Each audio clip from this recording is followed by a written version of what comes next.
জীবনে কোনোদিন বাসমতি চালের ভাত দিয়ে ভর্তা খাইনি। এই হাউস রেখেই যদি মরে যাই তাহলে কি হবে নি। এক ভাই আবার নিজ দায়িত্বে কমেন্ট করেছে আমি নাকি ভর্তা বানানো ছেড়ে দিছি। শোনা রে, আমি রান্তি রান্তি কাটা তরকারিতে 2 পিস তরকারি তুলে ভর্তা করে খাওয়াবিটি। সেই মানুষ ভর্তা করা ছেড়ে দিলে হবে?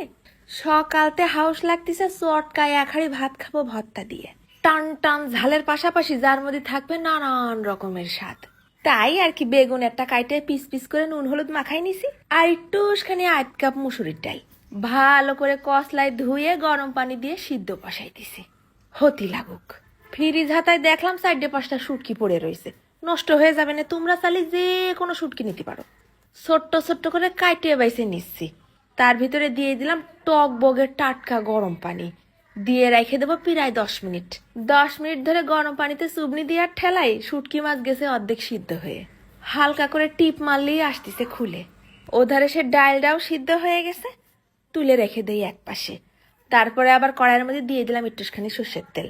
এর ভিতরেই বড় বড় সাইজের রসুনের কুয়া দিছি কয়টা। রসুনগুলো ভাজা হলে ঝাল খেয়ে জীবন দেওয়ার আশায় ফেলাই দিছি মোটখানিক শুকনো ঝাল।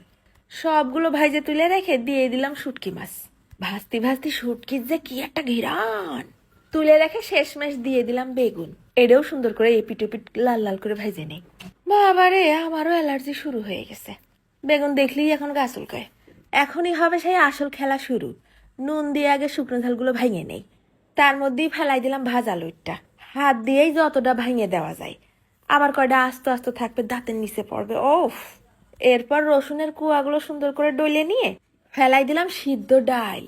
পরপরই দিতে হবে মানে মুঠ ভর্তি করে কুচোয় নিয়ে কাঁচা পিঁয়াজ। ঘপ ঘপ করে মারিয়ে দিলাম 2 হাত সর্ষের তেল। সেই আসল কথাই তো কিছু ভুলে ভাজা বেগুন। ভাজা বেগুনগুলোও ডলে নিলাম।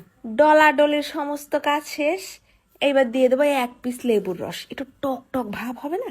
তারপরে দিয়ে দিছি বেশ খানিকটা ধনেপাতা কুচি। সব আলু থালু করে চপ চপ করে মাখাই নেব।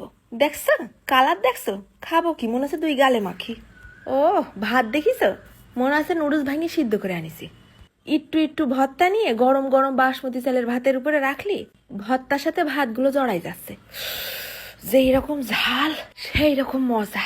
সুসাতি সুসাতি খাইলাম। ঝালের ঠেলায় কাল সকালের অবস্থা কি হবে সে চিন্তা করে লাভ নেই। এখন আগে 10 মিনিটে স্বর্গসুখ নিয়ে নেই। মাঝে মধ্যে আইত ভাঙা শুটকি পড়তেছে দাঁতের নিচে, ডাইলের স্বাদও আসতেছে, আবার ওদিকে ভাজা ঘিরানে বেগুনের নরম নরম চপচপ স্বাদ। এই ভর্তায় একবার যে খাইছে তার মুখ নষ্ট। অন্য কোনো তরকারি স্বাদ আর গালেই লাগবে না। মনে হবে না দৈনিক দৈনিক বানাই খাই।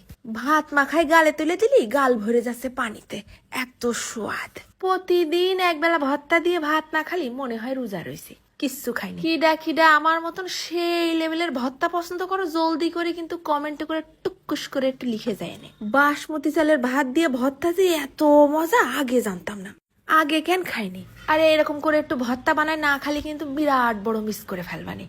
টেস্ট করেই দেখে না একটুখানি কিরাম লাগিছে। তা আজকে আমি খাতে খাতেই চলে গেলাম। ধন্যবাদ।